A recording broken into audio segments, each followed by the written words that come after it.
Michael Morpurgo, d'abord bonjour. Bonjour. Hello. Hello. Nous allons longuement parler de votre dernier roman Seul sur la mer immense, c'est le titre. Nous finirons cet entretien avec a priori deux personnes qui vous intéressent bigrement, puisqu'il s'agit de vos lecteurs, en l'occurrence Olivia et Augustin, ils ont tous deux 15 ans.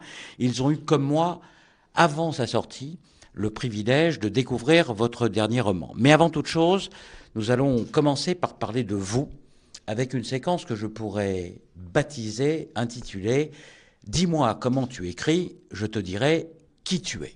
Dans un premier temps, j'aimerais savoir quel est, comme ça, votre premier souvenir de lecture. Comme un enfant, c'est vraiment sur le lit.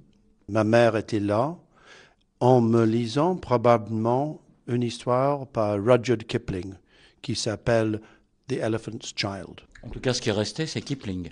Oui, exactement, ça va. Pensiez-vous, quand vous étiez ado, 12, 13, 14 ans, pouvoir vivre un jour uniquement de l'écriture ? Pour moi, c'était 15 ans avant que je peux dire, voilà, je paye tout ce qu'il faut avec ce que je gagne de l'écriture.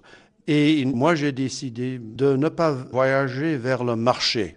On ne touche pas à l'idée qu'on écrit pour les enfants, pour les encourager simplement d'acheter mes livres. Et à mon avis, si on peut écrire quelque chose qui touche l'âme d'un enfant, d'un adulte, c'est bien. Et j'écris vraiment pour ça. Une petite parenthèse, Michael. Comment un homme comme vous, qui respire l'humanisme par tous les pores de sa peau et l'encre de sa plume, a-t-il pu, avant d'être écrivain, avant d'être enseignant, se laisser tenter par le métier des armes et rentrer dans une école militaire ? Est-ce que c'est une erreur de jeunesse, une erreur de trajectoire ? Michael, que s'est-il passé ? Je crois que c'est pas une erreur. C'est un chemin que j'ai suivi. Il y a une raison pour ça. C'est la Deuxième Guerre mondiale. Pendant la Deuxième Guerre mondiale et pendant mon enfance, après la Deuxième Guerre mondiale, vraiment tous les héros des jeunes. On ne peut pas justifier une guerre, mais pour les Français, les Anglais, il y a une justification pour cette guerre. Et les hommes qui sont morts à cause de ça, les femmes, les enfants morts pendant cette guerre, à mon avis, ils sont vraiment des héros. J'étais un peu romantique, mais c'est aussi dans ma maison un peu comme ça. Ma mère était comme ça. J'ai perdu dans la Deuxième Guerre mondiale mon oncle qui s'appelle Peter. Il était mort à 21 ans dans la RAF. C'est probablement la raison qu'à 18 ans, j'ai pensé, qu'est-ce que je peux faire ? Je ne suis pas très habile. Je n'écris pas. Je ne veux pas être enseignant. Qu'est-ce que je veux faire ? Je veux devenir soldat. Mais le problème, c'est que j'ai décidé d'être un général très très vite, mais malheureusement, j'ai rencontré ma femme. Et ma femme a demandé une seule question, pourquoi tu fais ça ? Et j'ai changé mon chemin. Mais c'est la faute de ma femme. J'ai bien compris, cette pauvre Claire y est absolument pour tout dans ce qui vous arrive, de pire et aussi de meilleur, on peut le dire. Michael, comment vous écrivez ? Est-ce qu'il y a un endroit particulier où vous rentrez en écriture ? Oui, mon lit. C'est simple. Chaque matin, 9h du matin, je suis sur mon lit après mon petit déjeuner et j'ai un cahier sur mes genoux et je commence à écrire. C'est comme ça chaque matin. Quel est votre rythme de travail ? Est-ce que vous vous obligez à un nombre de signes, de feuillets minimum par jour ? Pour justifier la vie, 1000 mots pendant le matin et pendant l'après-midi, je travaille sur les 1000 mots que j'ai écrits ou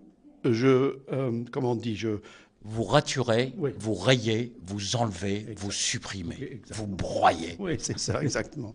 Mais ça, c'est le travail de l'après-midi. En dehors de votre éditeur, y a-t-il une personne de confiance à laquelle vous livrez vos textes en cours ? Je ne sais pas pourquoi, je crois que Claire va encore revenir.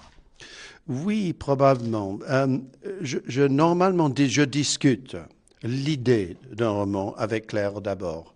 Et ça, c'est vraiment très important d'avoir quelqu'un là pour examiner l'idée. Est-ce qu'il y a une richesse là-dedans, etc., etc.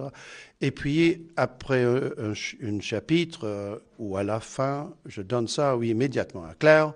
Et Claire, normalement, elle répond très bien, mais pas aussi bien que cheval de guerre. Vous êtes, et vous le dites, vous êtes un cultivateur d'histoire. Mais pour cultiver, il faut semer. Qui a semé pour vous? Votre mère, comédienne? Un prof? Qui a mis les grains dans le cœur de Michael? Probablement ma mère a commencé. Et puis, il y a 2 ou 3 événements, assez petits, mais je crois pour moi importants. Visite au théâtre à 12 ans, j'ai vu un grand comédien qui s'appelle Paul Scofield, qui joue Hamlet à Londres. Et il a parlé avec la poésie de Hamlet avec une voix magnifique. Et puis à l'université, il y a un ancien professeur qui a lu vraiment sur la pupitre, assis sur la pupitre, Gauvin et le Chevalier Vert. Et c'est comme ça. Sacré Graal, Michael. Sacré Graal, oui.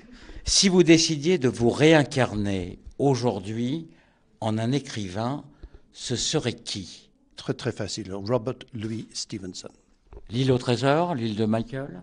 C'est ça, exactement lui. C'est vraiment Robert Louis Stevenson. Si je peux me modeler, non, c'est pas le mot correct en français. M'améliorer? Oui, c'est ça, c'est vers l'île au trésor. À mon avis, it's a masterpiece. Masterpiece, un chef-d'œuvre.